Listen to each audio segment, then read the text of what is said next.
On episode 580 of the 40 Plus Fitness podcast, we meet Dr. Rand McClain and discuss his book, Cheating Death, The New Science of Living Longer and Better. You can find the full show notes for this episode at 40plusfitnesspodcast.com/580.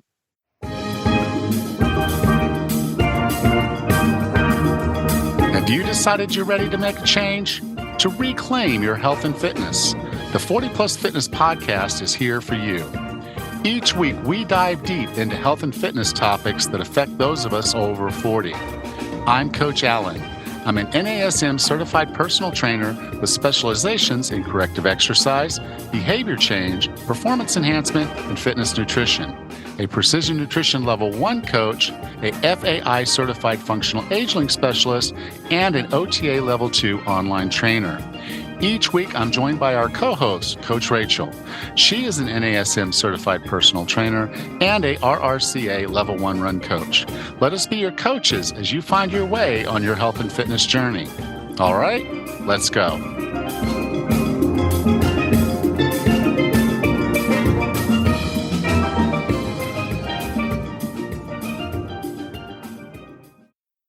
Are you tired of feeling stuck in your weight loss journey?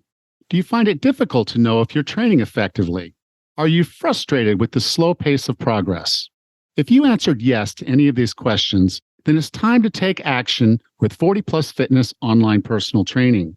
You'll have personalized nutrition and training plans designed to address your unique needs and help you achieve your fitness and weight loss goals. 40 Plus Fitness online personal training offers the ultimate convenience, allowing you to train when and where you want to, and basically have a coach in your pocket for guidance, support, and accountability. No more wasting time on ineffective workouts or diets that don't work.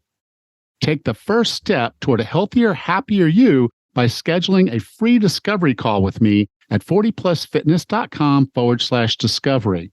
On this call, we'll discuss your unique needs and how you can get the results you want and deserve.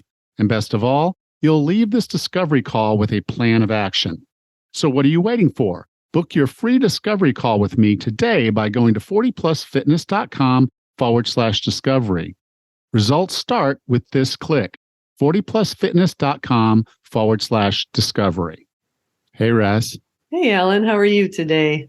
I'm doing all right. Sort of all right.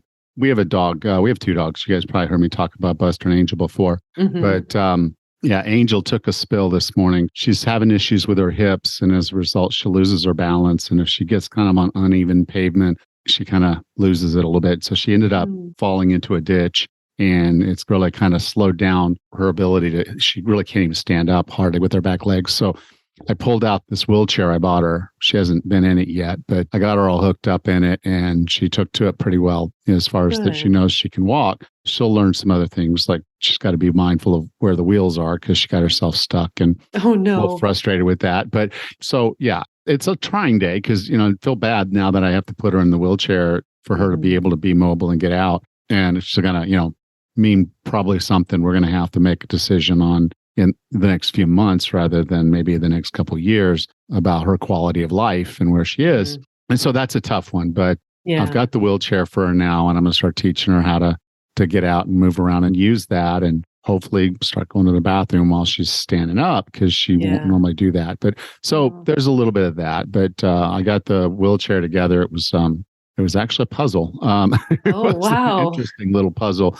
Well, one, Tammy had started putting it together and had gotten it halfway put together wrong, but partially together. And so then I had to go in there and try to disassemble and reassemble and figure out how it works. And so I think I've got it sized now a little bit better and fitting on her. So I'll probably be trying to get her out again, maybe this evening, and let her just walk around a little in it just to get comfortable now and feel like she's still out there walking and being with us dogs. Oh my goodness. Well, I'm glad you had that kit handy. Glad you had the forethought to get that. Yeah, well, she had fallen the other day, a few weeks ago. And so I was like, okay, she keeps falling like this. And then every time she falls, it hurts her. And then she kind of loses a little bit more of it. And so I knew I needed to have it on hand because I didn't want to have to wait for it to come in after she's doing it. But she's a 75-pound dog. And so I have to be able to pick up the 75-pound dog and set her in there and then set her out, because it's not just like a walk-in thing or sit down on thing. The dog has to be placed into it. And so, I got to pick her up and do all these things, but I'm able to. And that's part of what we're going to be talking about today, is being able to do those things. But how are things up there? Good. We had a break in our bitter cold winter to collect some sap from our maple trees. And we did our first maple syrup boil over the weekend. So we had about 65-ish gallons of sap, and we produced about 1.5-ish gallons of syrup. So it was a long weekend of love, but it was a lot of fun, and we had decent weather. So that's what's helpful. Well, good. But now we got the cold again. It's going to get bitter cold. So we'll probably do another maple syrup and sap collection in another week or two, and maybe do another boil. So it's been fun and tasty. Yeah. Bless you. Not this guy. It's not cold. This guy. I'll buy my maple syrup from somebody. Yeah, it's a labor of love. I'll tell you that. It took probably, I would say, 36-ish hours of boiling time, maybe a little more, to get it done. It's a lot of time.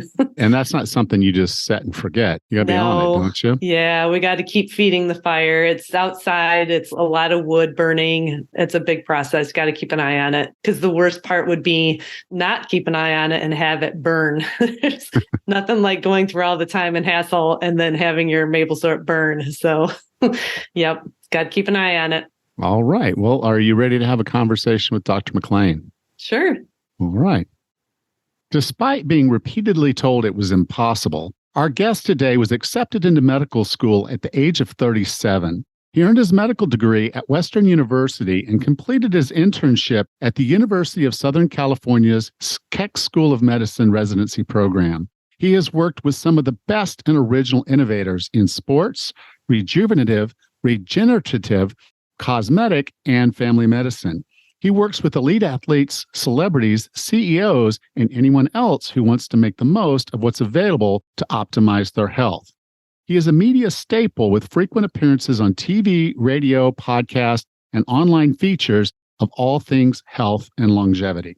With no further ado, here's Dr. Rand McClain. Dr. McClain, welcome to 40 Plus Fitness. Thank you. Thanks for having me on board. Now, your book is called Cheating Death: The New Science of Living Longer and Better. And I actually love that. I love how you approach the book, kind of your first view into this topic of we're going to end someday. And we want to do it on our own terms, really. I mean, we all want to live forever somewhat, but then we also don't, because, I guess it was the Queen song, Who Wants to Live Forever? I forget maybe that's not the title of it, but it was kind of the first time I thought about, well, no, I don't want to live the last 20 years of my life invalid, dependent, not able to take care of myself, and just miserable. And so in the book, you share so many ways that we can make sure that our health span is a better portion of our lifespan. And I really appreciate that about this book. Well, thank you. Yeah, the idea, and I didn't coin the term, behind health span is the combination of both longevity and good health. And they used to call it squaring the curve, they being the so-called anti-aging group.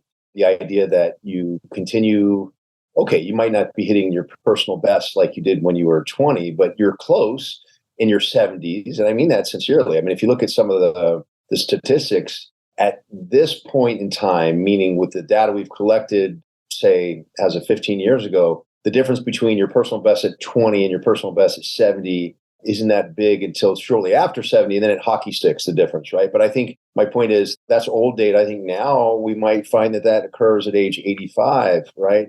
But the point is that we want to continue at least being close to what we've always been, if possible, right?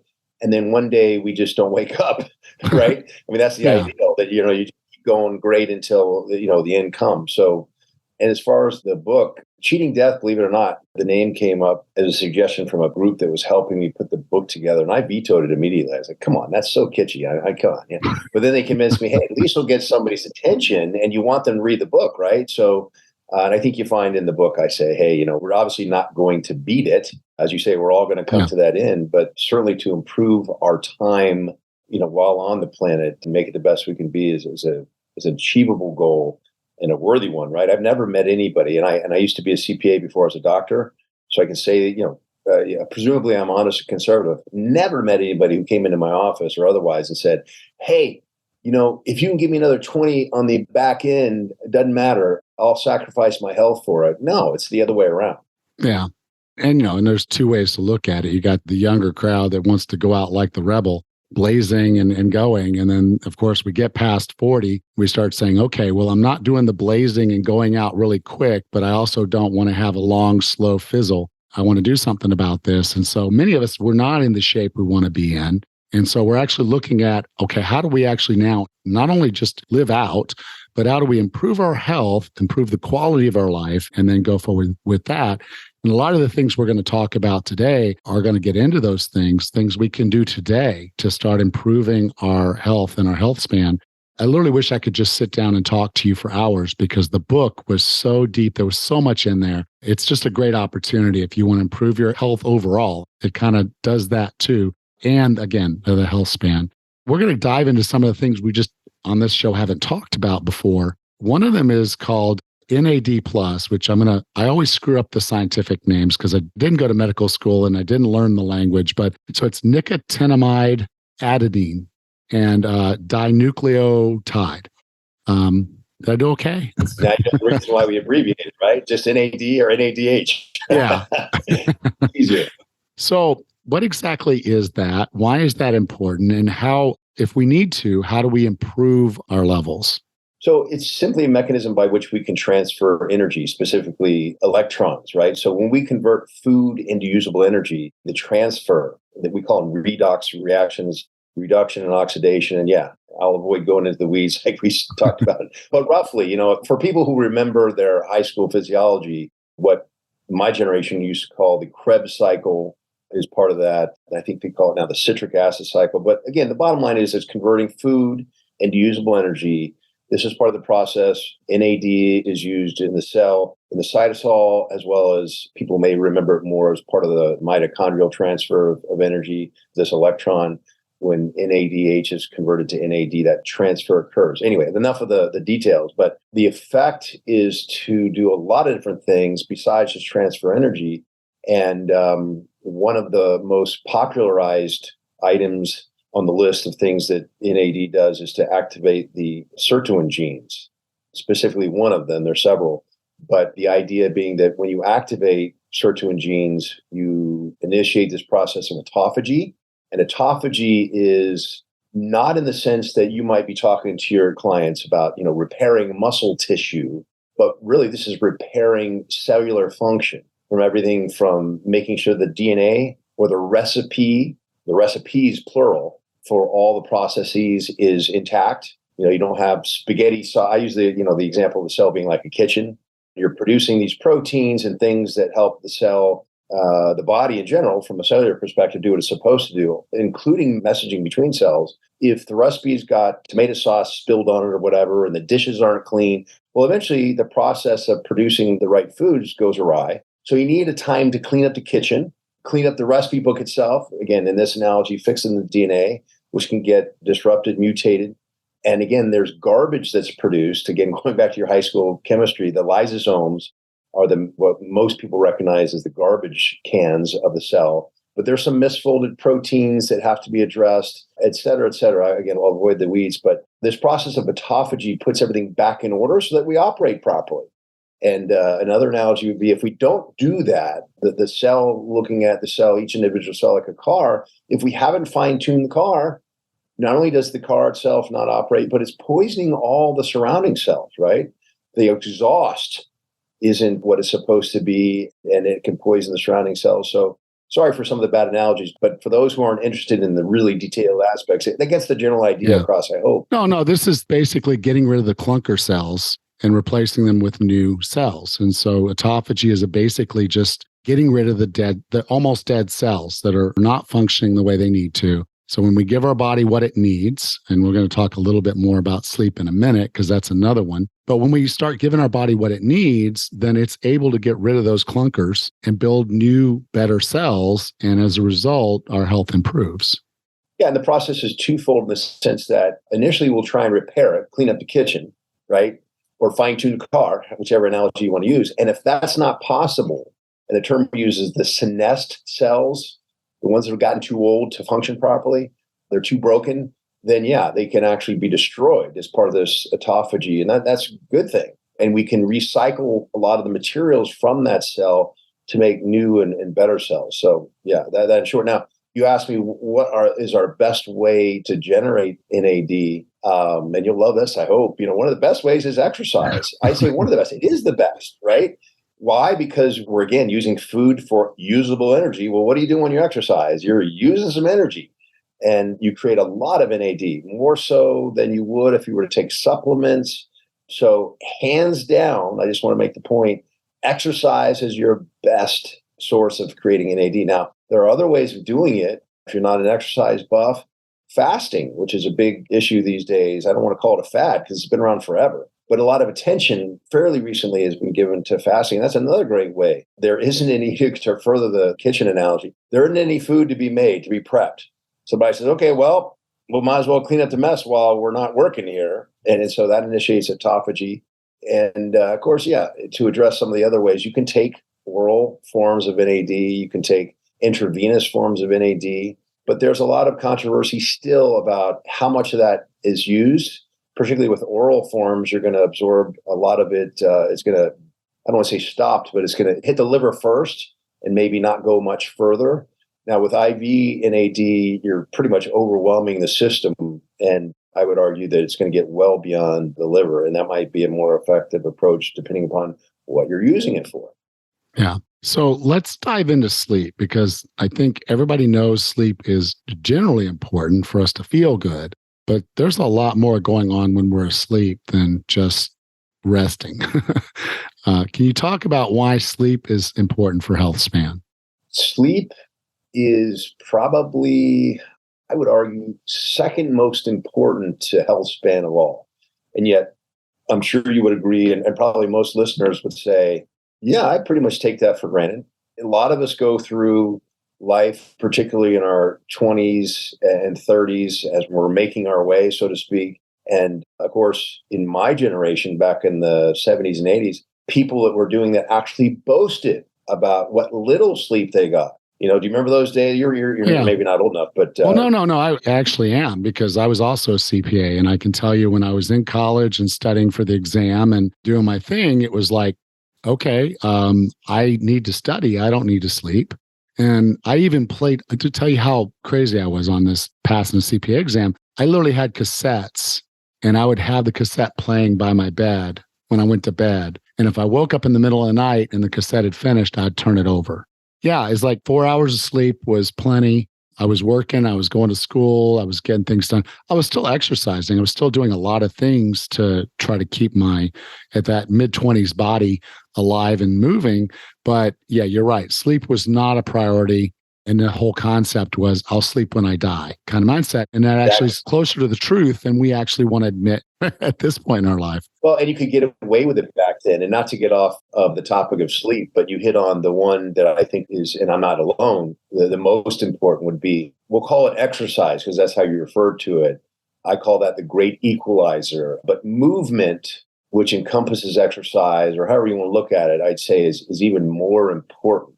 And of course, this ties into some of the things we were talking about earlier, and I think we'll get to today, live here. But yeah, with sleep, there are so many things that occur when you sleep that are actually, even for those of us in the business, so to speak, mind-blowing. And one of my favorite books is Why We Sleep by Dr. Matthew Walker. He's a PhD out of the UK. We stole him. He's over at Berkeley now. And if you want to read something that will be mind-blowing, in the case of, say, and I call it the great equalizer, someone who's getting less than the recommended 7 to 9 hours of sleep and 5 nights in a row. This is just a fun fact taken from the book, but I think it applies to a lot of maybe your clients. It's possible to reduce your insulin sensitivity, right? Your ability to use as little as possible insulin to get sugar out of your blood and put it where it's supposed to be, in the muscles preferably, right? Or anything that needs energy to operate properly. You can reduce insulin sensitivity by 50%.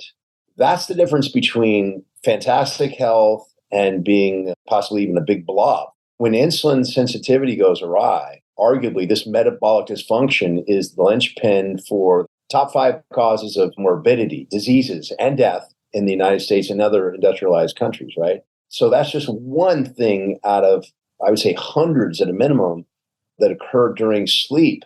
That, prevention of that, I guess I would say. But interestingly, again, not to harp on this point, but exercise helps reverse that. Okay. And then you get into kind of a conundrum of, like, maybe you were, well, look, it's working. I'm getting 4 hours a night and I'm getting my exercise in still. And look, my laboratory assays look great. I feel great. But then arguably what happens is you reach this point in, we'll call it midlife, and you find out the hard way that, to use a song quote again, better to burn out than fade away. No, that doesn't work. But we can reverse it. But you're digging into your reserves, essentially your adrenal glands, and they've been picking up the slack. And then, I referred to it as when Kong, as in King Kong, jumped on my back one point in my midlife and said, this ain't happening anymore. You're going to start paying the piper.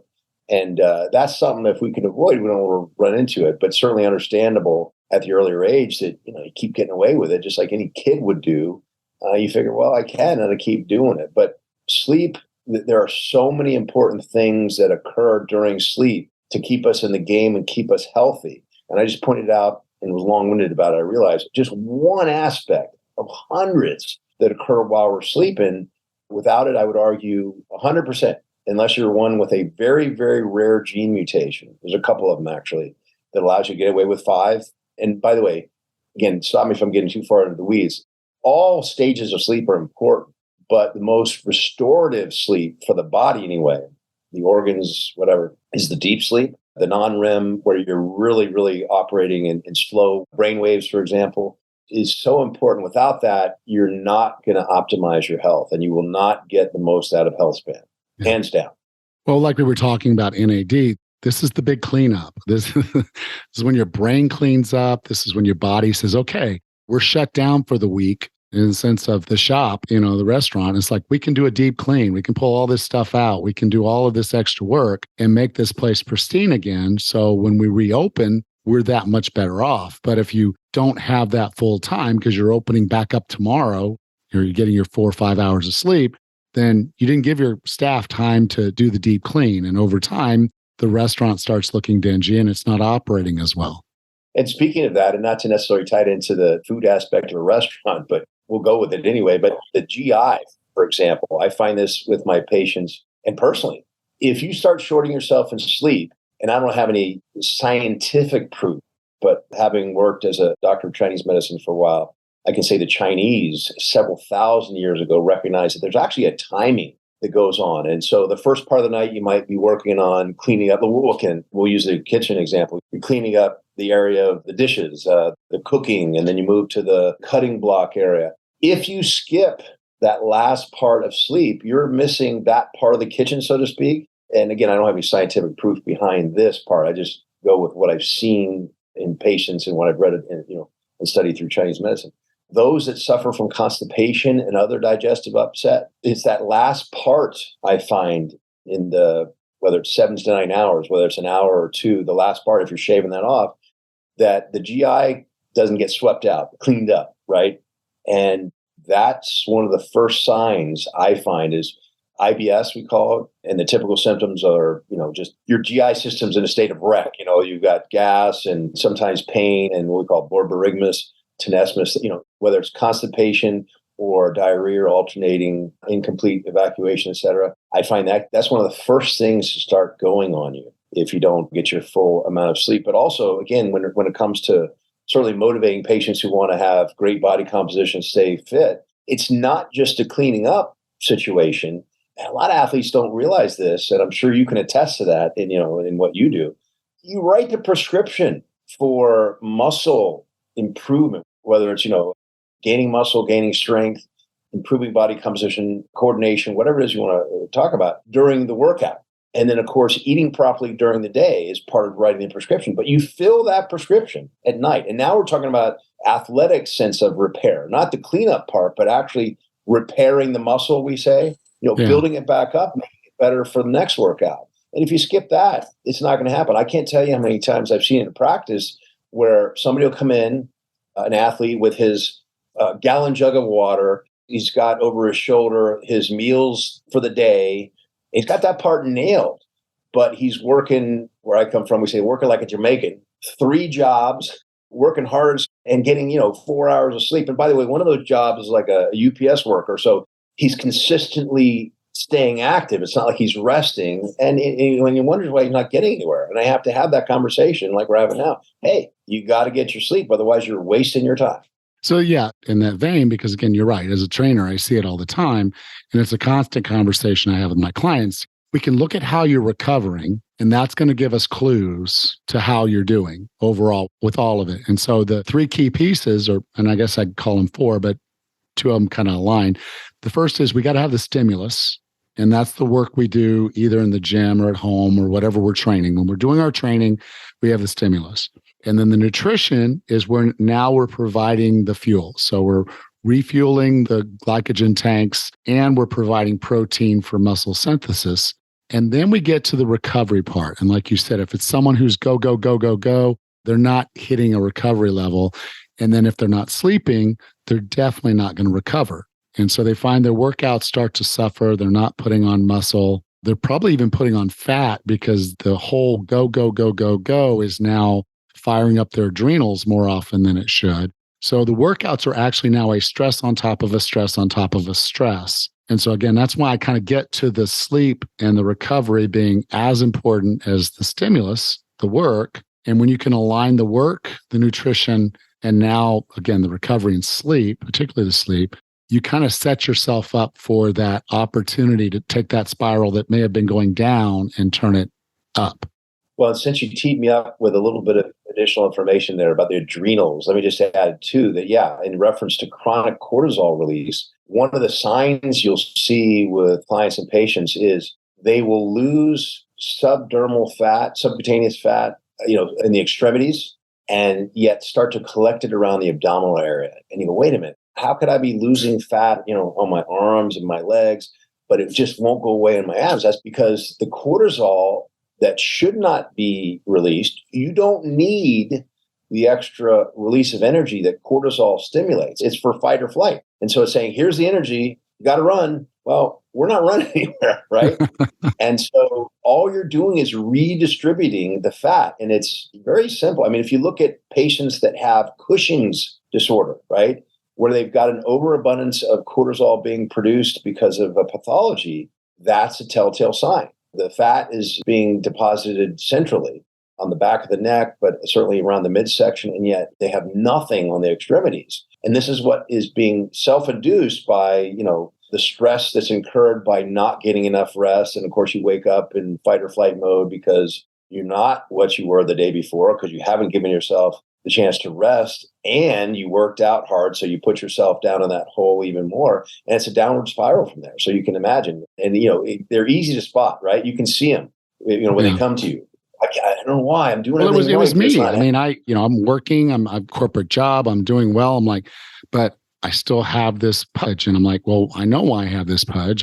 Not because I wasn't sleeping, because I was actually going to sleep early and I was sleeping without an alarm for a number of years. But I was like, I just have this really stressful job, and my cortisol level from the time I get in my truck to drive to work until I get out of my truck the next night, and even then it didn't end because I had my cell phone with me, my cortisol level was off the charts all the time.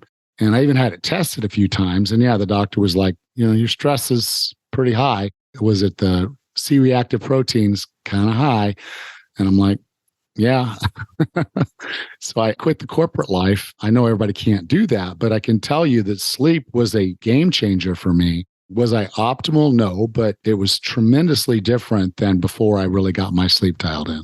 One way to look at that is imagine if you hadn't been getting a sufficient quantity of sleep. And of course, that brings up the point that there's a difference between quantity and quality too.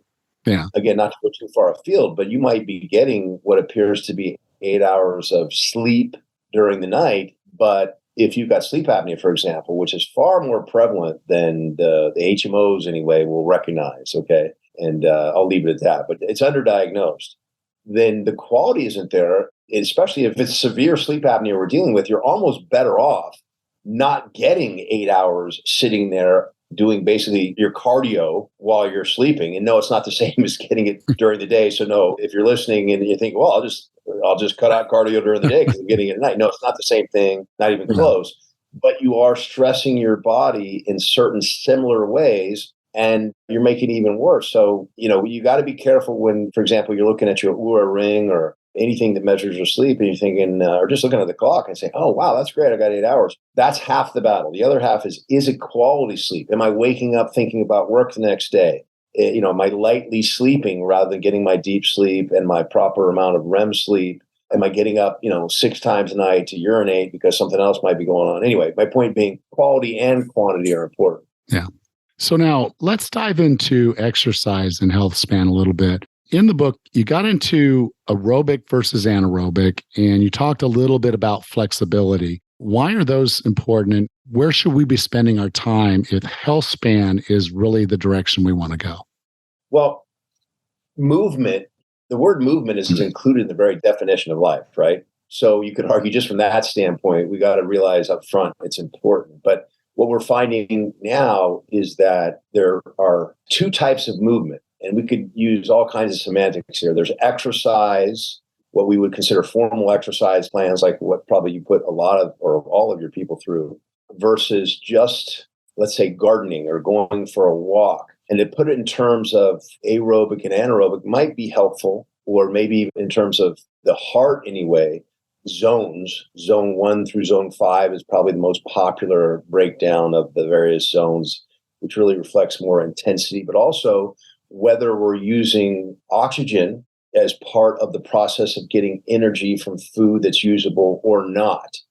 And, we often define the 2 very separately, but in practice, really, it's not digital, it's analog. So you're never like aerobic only and anaerobic only. There's different degrees of which you are one or the other. And it's not necessarily linear either. And that's why we talk about these tipping points of thresholds, aerobic or anaerobic thresholds, where all of a sudden it gets worse pretty quickly. If you're, for example, going from aerobic to anaerobic, you hit that point at which you could stay just under that. And you could probably do it a lot longer than if you go just a little bit, really, like, to use a bicycling term, you go a few more watts above what you could normally hold and stay aerobic. And all of a sudden, bingo, the lactic acid builds up fairly quickly and you go anaerobic. But anyway, exercise, as I said earlier, is a great equalizer. So many things occur while we're exercising. And then, you can extrapolate from there, as it were.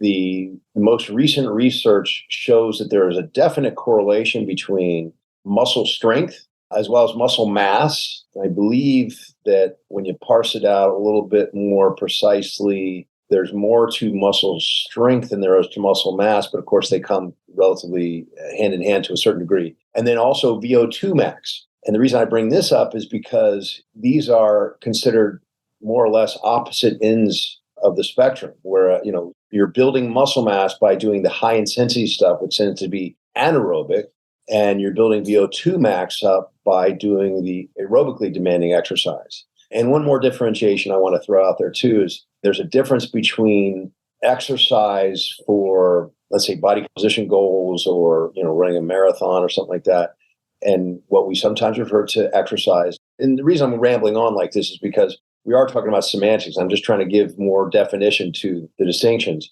Again, I go back to that zone 2 or under type of exercise, whether you call it gardening or doing some carpentry at home or something like that, which is a different speed, affects the mind, if as it were, differently, obviously one versus the other. And then lastly, you can overdo it with this, like everything else in life. The concept of hormesis, if you will, comes into play.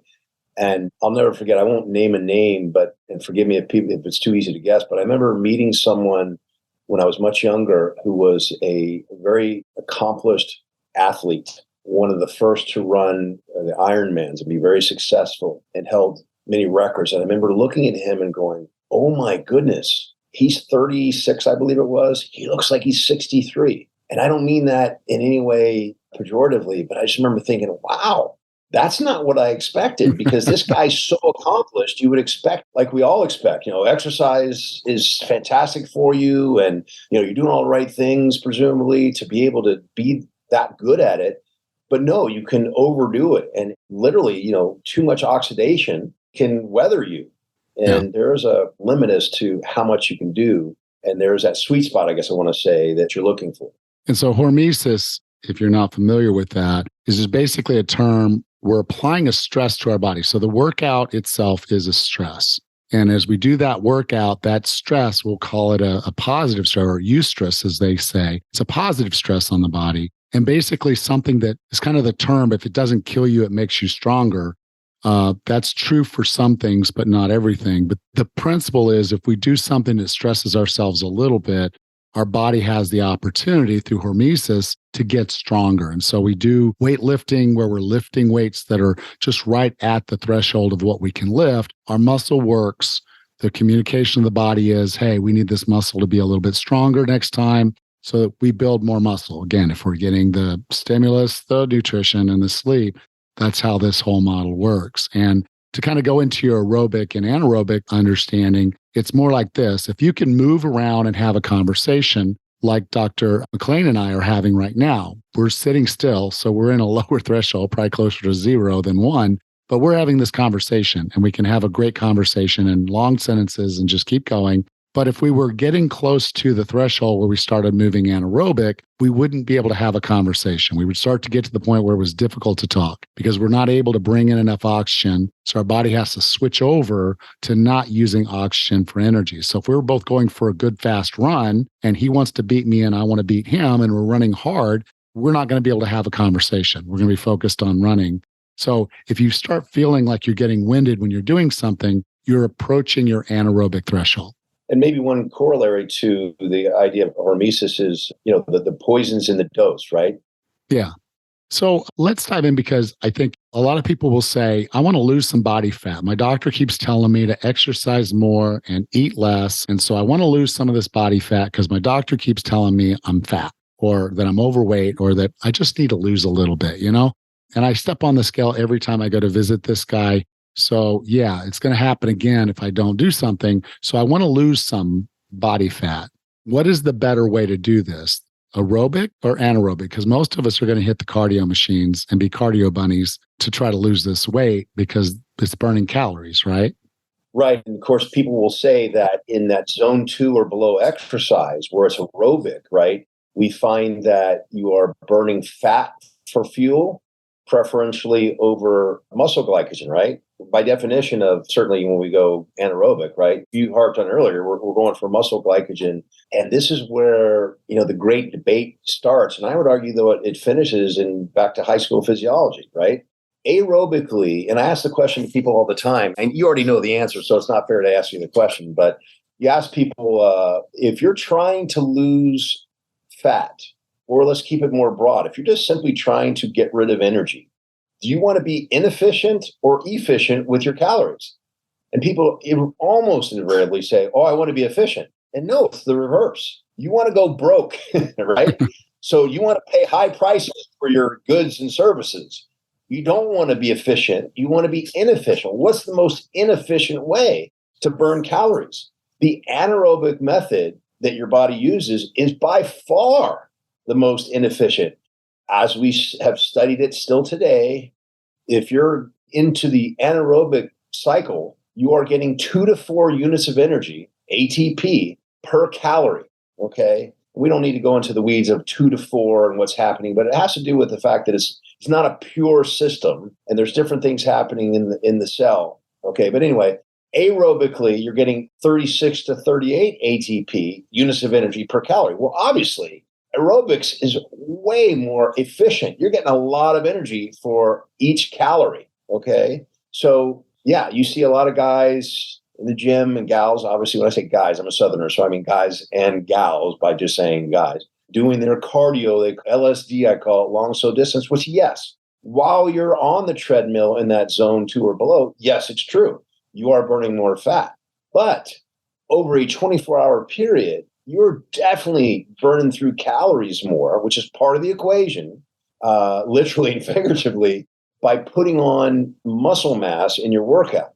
You're also literally burning calories more so at sleep or at rest than you would be otherwise. So, I use the old parable about or it's not even a parable, but what do they say? If you want to help out a man, you can catch fish for him each day, or you can teach them how to fish. By developing increased muscle mass, which is what is, I would say, synonymous with your metabolism in many ways, right? It's the reason why we have to eat so much food. I joke with patients all the time. You don't hear people saying, oh geez, Jane Doe, you really blew it last night. We went to the library and we studied Einstein for a couple hours and burned 2,000 calories, right? No, it's always, oh, you missed it. We did this activity where we were moving our muscles and we burnt a lot of calories. That said, just as a nota bene, they've done research, believe it or not. I like this kind of research where they showed if you were to sit in the library all day and study hard, you might burn an extra 300 calories doing that. But you're working at it. How about if you put on, let's just make up numbers here, 10 pounds of muscle, then you're burning, if you're the average person, another, let's say 7-8% of calories. Again, not just when you're sleeping at night, which sounds great, but when you're active, okay, it costs more now to do the same things you were doing before because you're carrying that extra muscle to do it. That's why we don't see marathoners at 250 pounds solid muscle. Linebackers are not running the marathons, right? They're not professionally anyway. Yeah. Exactly. Not professionally. So, I know I've kind of danced around different ways of looking at it, but is that fairly clear at this point, or is it still mud? Yeah, no, it is. It is, because the basis is this, is a lot of people will talk about how as we get older, our metabolism goes down, which is not untrue, but it's basically typically true because we've lost muscle mass. So you can look back at the amount of muscle mass you had when you were 30 and you could get away with a lot of stuff. And now you're not 30, you're in your 40s or 50s, and you're like, I can't eat what I was eating before. And you also know your activity level isn't as high. So even if you try to bump up your activity level, you still don't have the muscle mass you had back then. So even a little bit of extra muscle mass is sort of that compounding effect of a penny. Would you rather me give you $10,000 right now or a penny and double it every day for 30 days? And you start doing the math and realize, oh, I want the penny. So you put that little penny in the bank, and that compound interest over time of burning just a little extra calories every day. And each time you're able to put an extra penny in that bank, that compound interest is just going to get bigger. So it is harder being over 40 to put on a little bit more muscle mass, but it's doable if, again, as we went back, the stimulus of the training, the nutrition, and then the sleep. There's a math here of how you can make yourself healthier and increase your metabolism effectively, or rebuild your metabolism, because we didn't really lose anything other than muscle mass and activity level. And so it's not a matter of running yourself out of your body fat. Very few people can do that without increasing their appetite. But the reality of it is yeah, you need the anaerobic, you need the strength. I actually saw a study that compared grip strength to longevity. The stronger your grip strength, the longer you lived, which was effectively just basically saying that if you have grip strength, that's because you're lifting things. No one's just sitting there training their grip and to do it, but maybe some are now that they saw that study, but it's a proxy of strength. And so if you're building strength and you're adding a little bit of muscle mass, you're setting yourself up to be healthier. Agreed. Yeah. And the compounding of interest is not directly 100% analogous, but it's pretty doggone close in the sense, again, that it's not linear. You're just putting on X amount of muscle mass, which requires X amount of commensurate calories to maintain. Remember, you're going through what we refer to in medicine as the activities of daily living, which includes, to and from the grocery store, as well as planned exercise.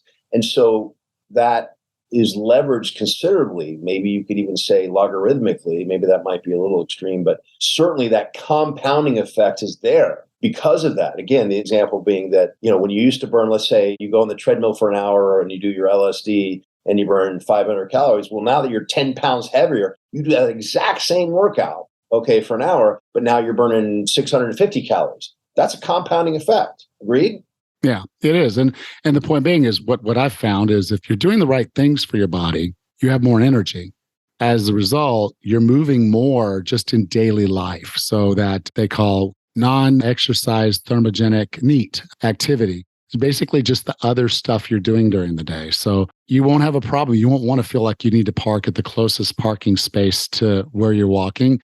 You just park and then you walk. And so you just kind of feel like that's not a problem for you. You get up and get down a lot more often. You're moving more. And so you're basically the things that aren't exercise, you're just doing more of them. And as a result, burning more calories. Well, this is just an example of how it's not as easy as we learned back in high school physiology, the basic equation, calories in versus calories out.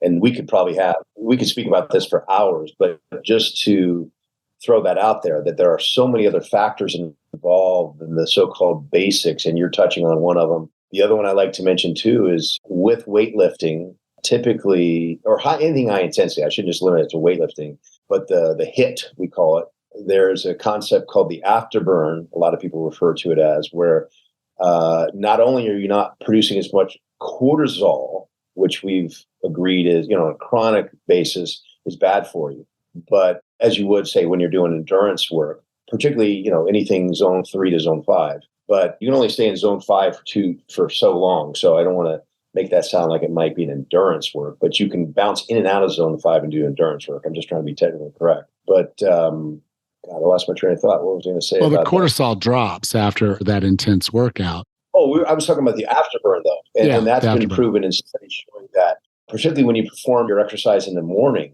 you were talking about the thermogenesis that occurs, right?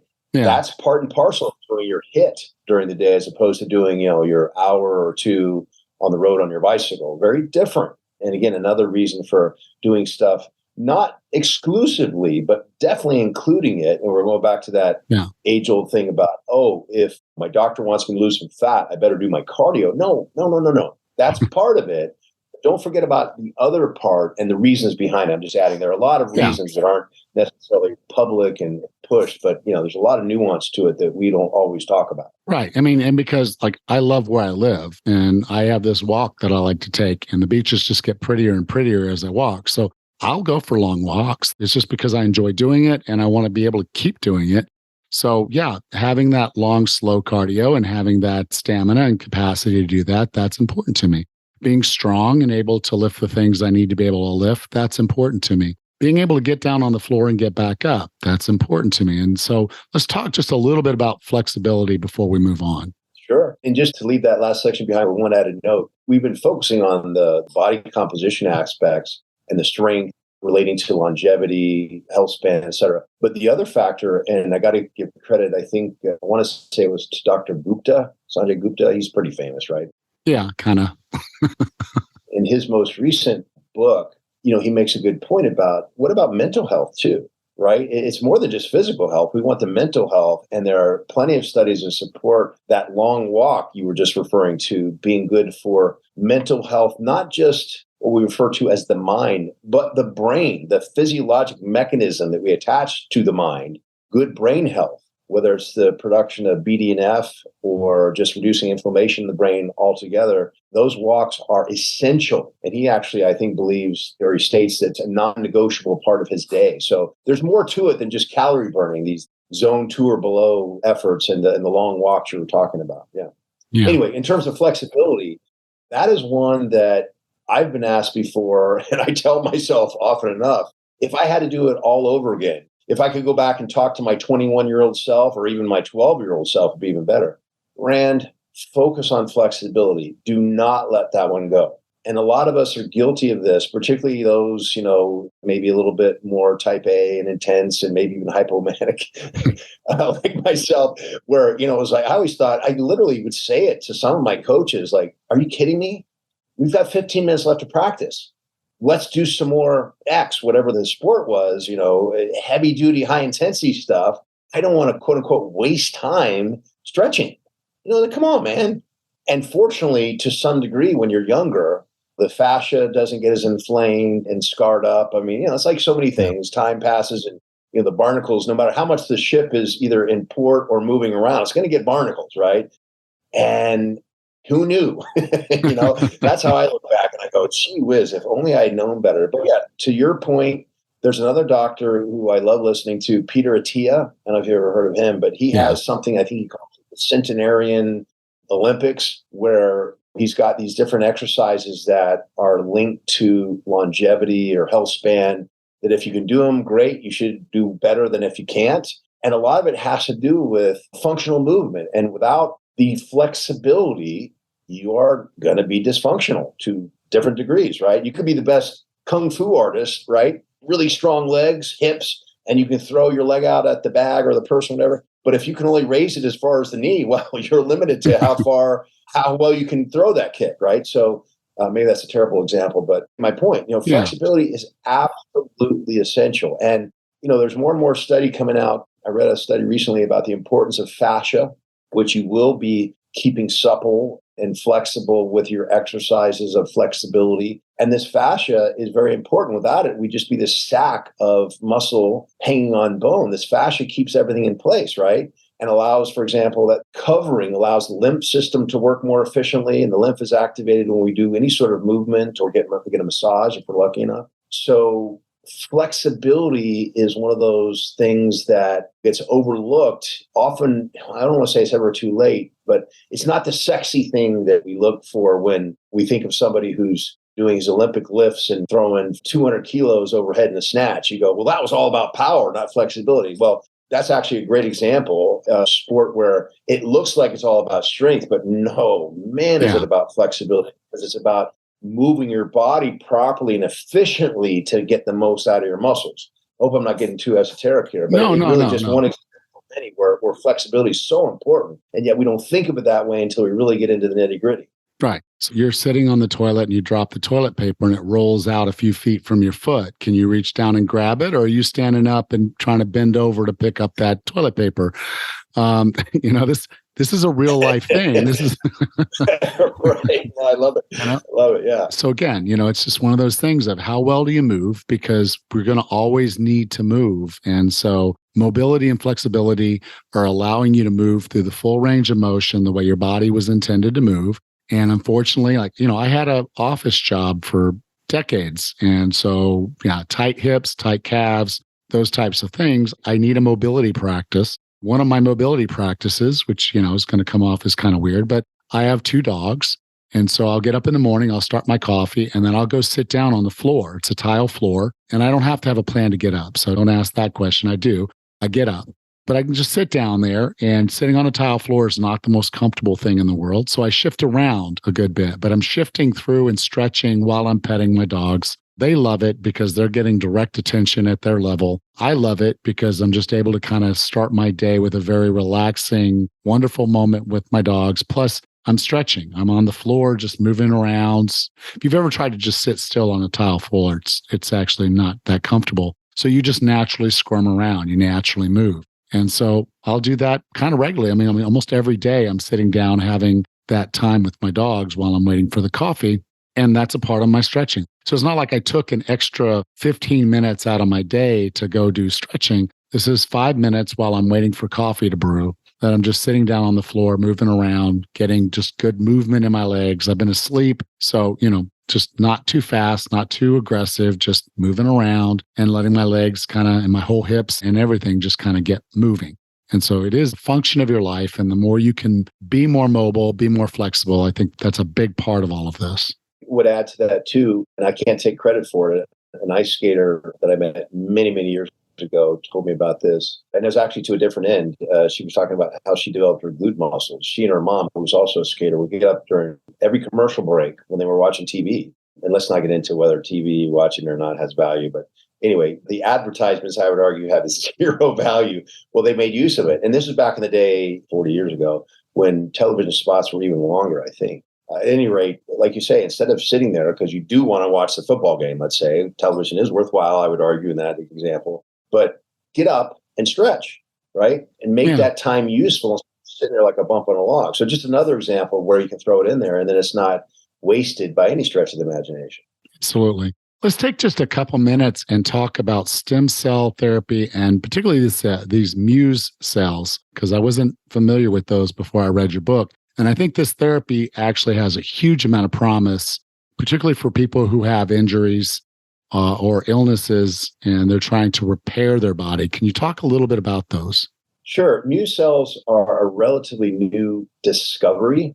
The first person to discover it was a female doctor in Japan, Dr. Dezawa. And the story is an interesting one, but in short, it was really by accident that she discovered them. There are people that suggest that no, these are not a different type of cell, that Muse cells are really stem cells. And I argue it's a matter of semantics, no matter how you slice it. I mean, you can say, well, is a tadpole a frog? Is a caterpillar a butterfly? You follow my drift there. I mean, who cares? We know that when stem cells that have been collected are stressed, then we find these Muse cells. We believe, most of us, I would argue, believe that Muse cells are a separate entity. There are much fewer of them, but they're found surrounding most organs, and they're activated in extreme cases. And again, that's why when these collections, where you're doing, for example, collection of the paravasculature fat, you find them because they're present, right? And you collect the stem cells. They come with the stem cells. And then in the case of, for example, the American hero over at UCLA, Gregorio, I mentioned him in my book too. He found it by accident as well. The centrifuge broke at UCLA. He was using it, and he said, I'll deal with it tomorrow. He went home, came back the next day, and found these Muse cells were present. But Muse cells are different from stem cells in the sense that while they're both regenerative, stem cells, first of all, as far as we know, still to this day, they will not cross the blood-brain barrier, which is important if you want to treat the brain, obviously. They don't cross, so they're not viable, although the exosome contents can, presumably a lot of the contents can. But we want to be able to not have to, if we want to, for example, treat Parkinson's, for example, we want to get to the substantia nigra, where that's the area of the brain that's going to control dopamine release. If we wanted to regenerate those cells, the only way we could do it, presumably to date, would be to drill a hole and get there the hard way, so to speak, rather than just infusing it. Well, Muse cells, differently than stem cells, can cross the blood-brain barrier. And while with stem cell use, there's a very small chance of cancer growth occurring. Now, if you have extant cancer, and there's an argument both ways that, well, stem cells could activate the immune system to further get rid of the cancer, or the stem cells could actually contribute to the cancer itself. They're both, what we refer to as generally undifferentiated cells. So there's an argument back and forth. But we do know, for example, we've tried to treat neurological injuries, spinal cord injuries with stem cells directly. And last time I checked, we were still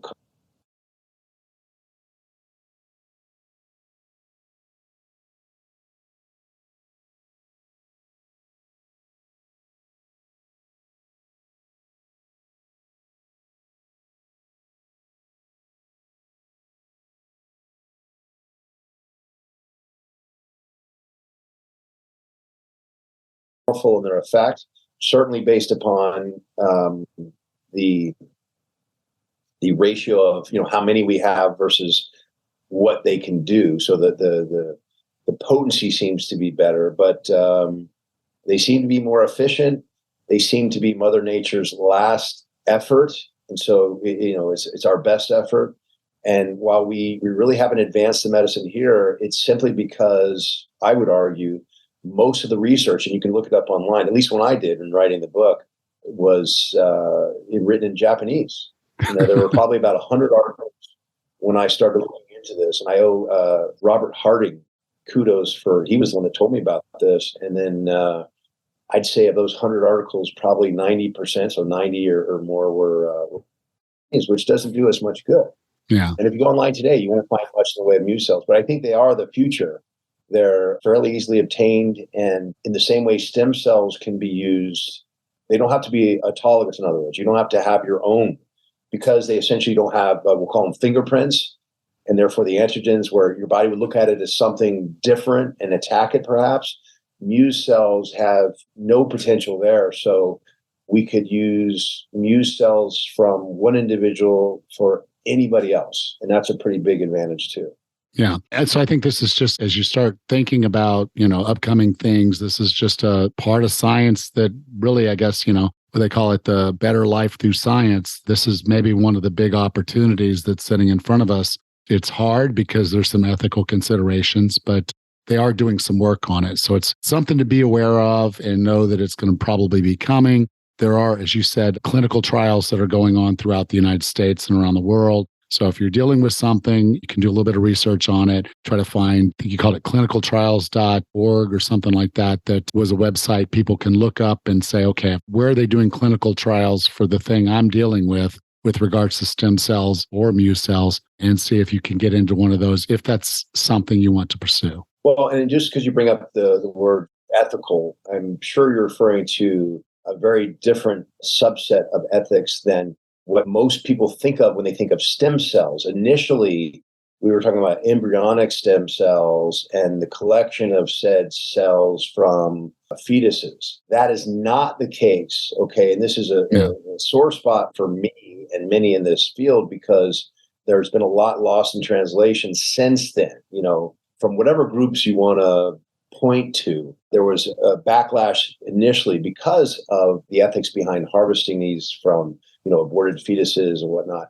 But what we're talking about now, certainly when we refer to stem cells or mu cells for that matter, this is not from another being's aborted life or anything close to that. These are cells that can be obtained, I mentioned earlier, for example, from the fat of a living adult human, right? The mesenchymal cells that are sitting there in the perovasculature of the fat. So a very, very different animal. And I just want to make sure that's clear to our audience. I think you're referring to the other ethics of, maybe it's affordability to some versus others. And so they get the chance to not have to get a shoulder replacement, or, they fix their liver disease or whatever. I mean, there's all kinds of other ethics that come into play here, but it's not about taking one life for another anymore. Right. But I'm just saying, as you go through this process, just recognize you need to go through that and understand what's happening here so that you can make the right decision and understand that, you're going to get some blowback potentially. So Dr. McClain, I define wellness as being the healthiest, fittest, and happiest you can be. What are 3 strategies or tactics to get and stay well? Well, this is, I would imagine, going to be fairly anticlimactic at this point when I tell you what my 3 most important ones are. They're what I would argue are the obvious. They're not sexy, but they are the basics, and you can't change that. At least, we don't have something Star Trekian at this point that could do that. It's the basics. It's getting the proper nutrition, getting the proper amount of exercise, and getting the proper amount of sleep. It doesn't get any better than that. Beyond that, we are fine-tuning.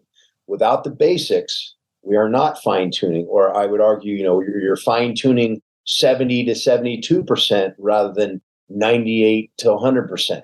If you're not getting the proper amount of sleep, forget about being optimized. Ditto for nutrition and ditto for exercise. And fortunately, we talked about all 3 of those, so we're not leaving anybody hanging.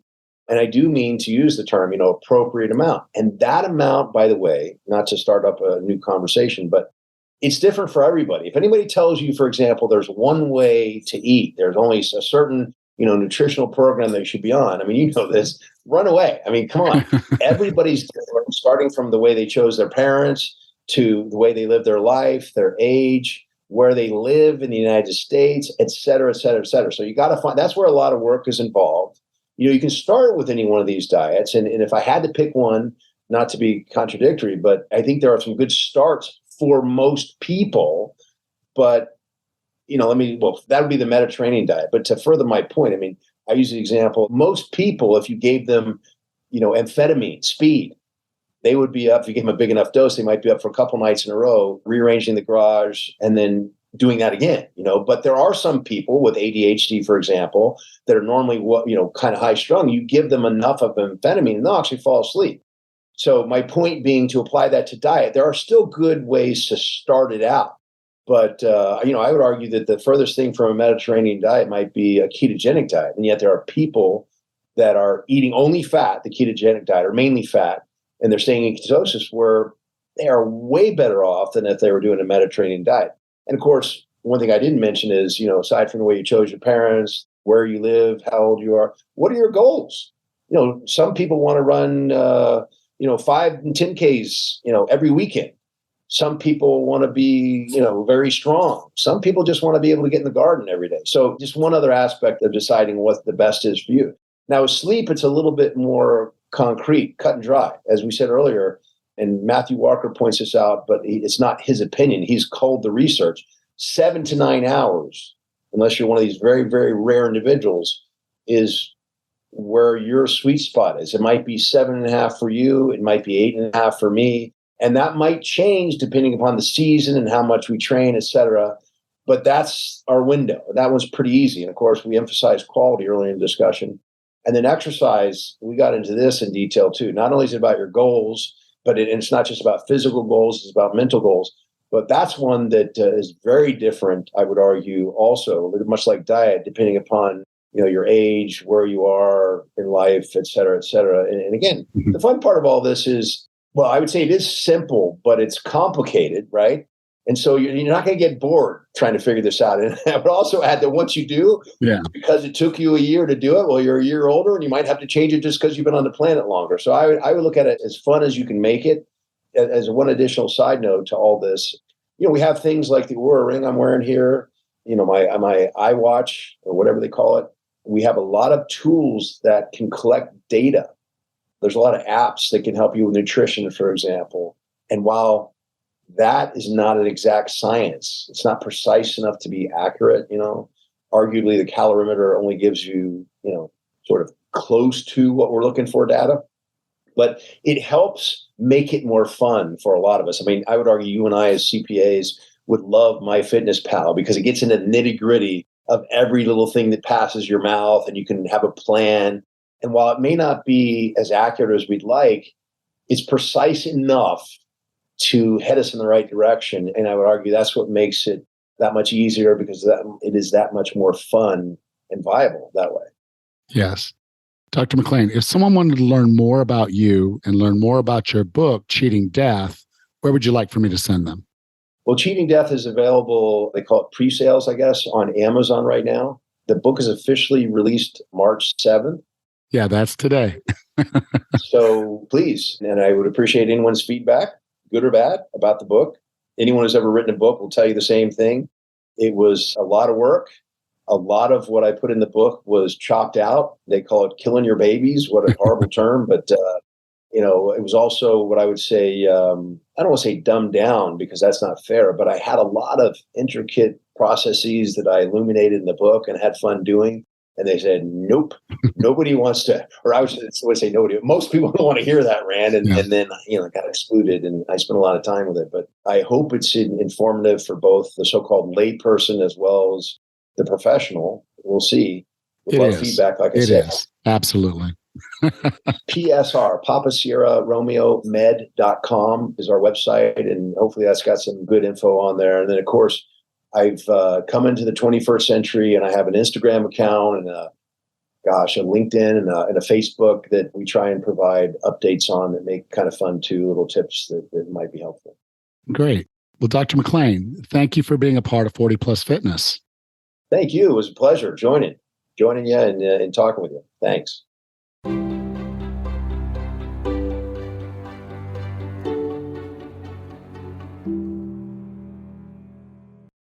Welcome back, Raz. Hey, Alan. There's a lot of really interesting information in your conversation with Dr. McClain.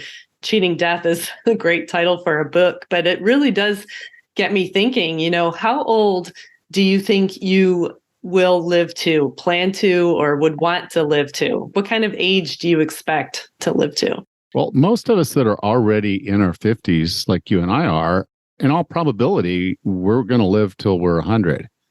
Unless something silly happens, which it does, stuff happens. But the vast majority of people have the capacity to live well past 100. Everything I've ever read about the human body says that it is built to endure at least 120 years before it should really be wearing out. Now, obviously, if you do repetitive motions or did certain things that were foolish when you were younger, you might have injuries and things that would cause that to be a little different. But the science and what they're doing is getting better and better. Stem cells, Muse cells, hip replacements, knee replacements, shoulder replacements, they can basically rebuild you, and make you stronger and do all those things. But, we're all making these decisions today, how you're going to be at 105, how you're going to maybe be at 120.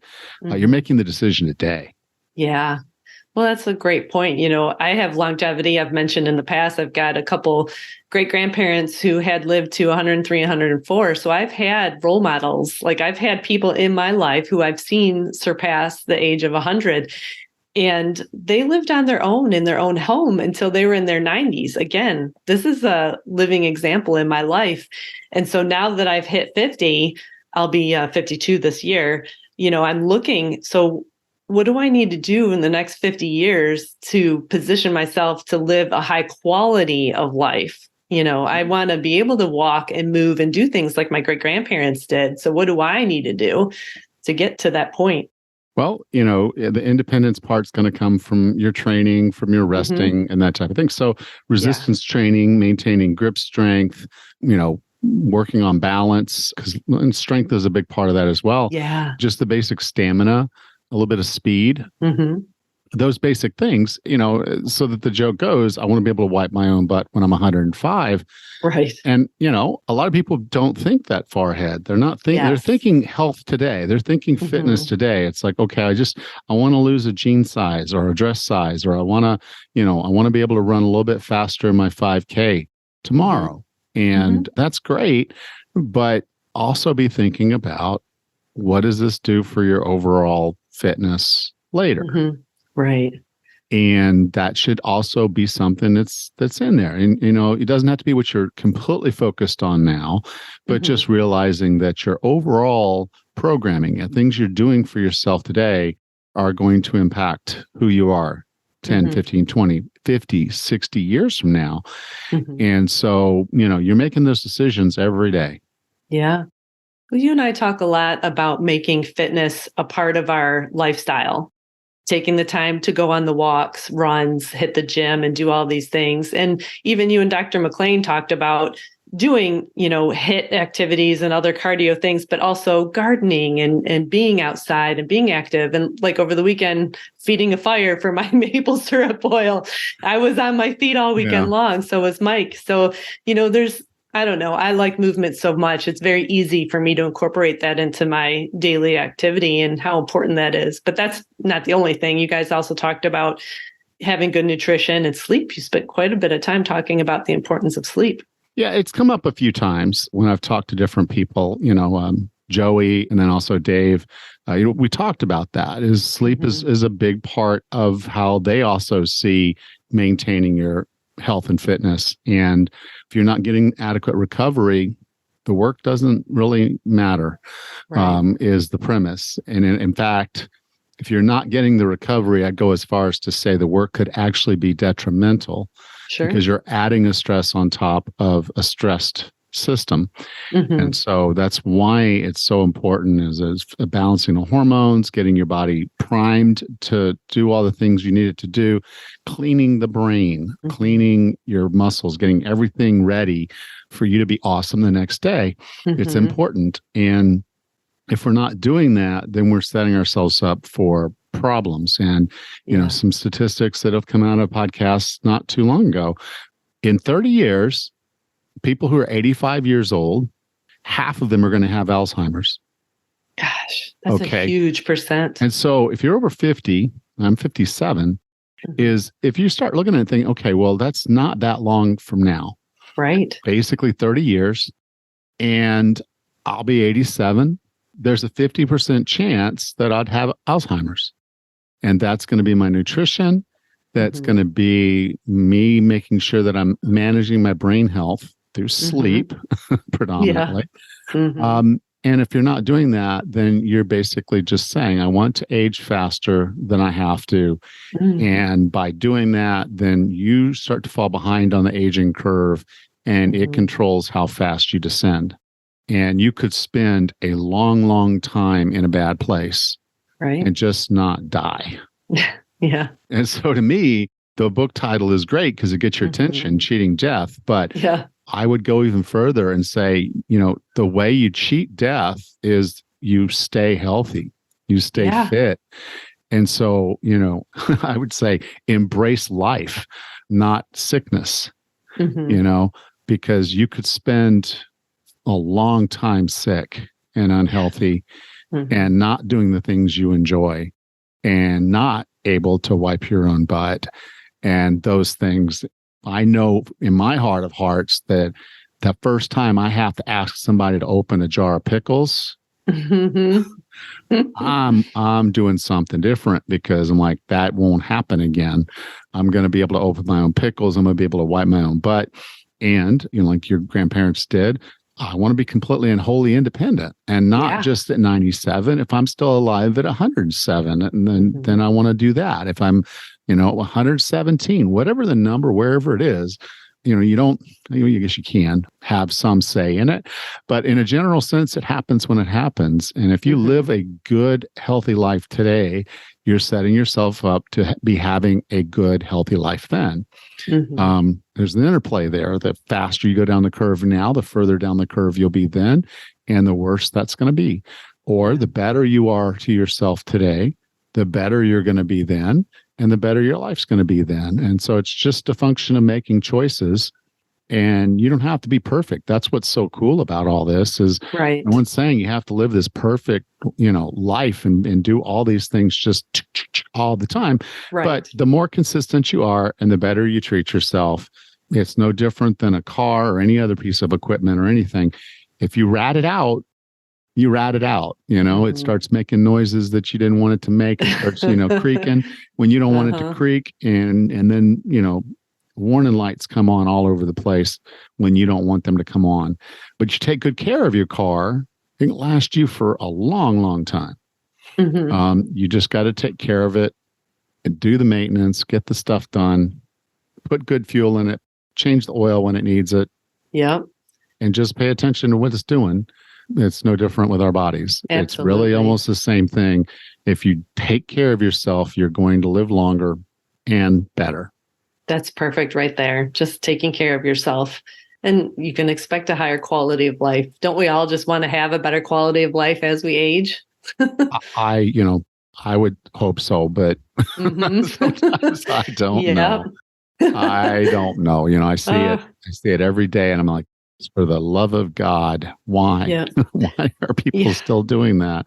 I have a lot of great role models in my life. Mike's dad, my father-in-law, he ran a half marathon in his year of turning 70. He was 70 and he ran a half marathon. I love that. I love running, but I would love the opportunity to be able to run a half marathon when I'm 70 or 80. I don't know about 90. Maybe I'll hang up my and then not just keel over. But and so that and that's what I'm saying. The breadth of what you see is you can sit there and look at two 70-year-olds, and one of them is vibrant and alive and doing things they love and taking on new challenges.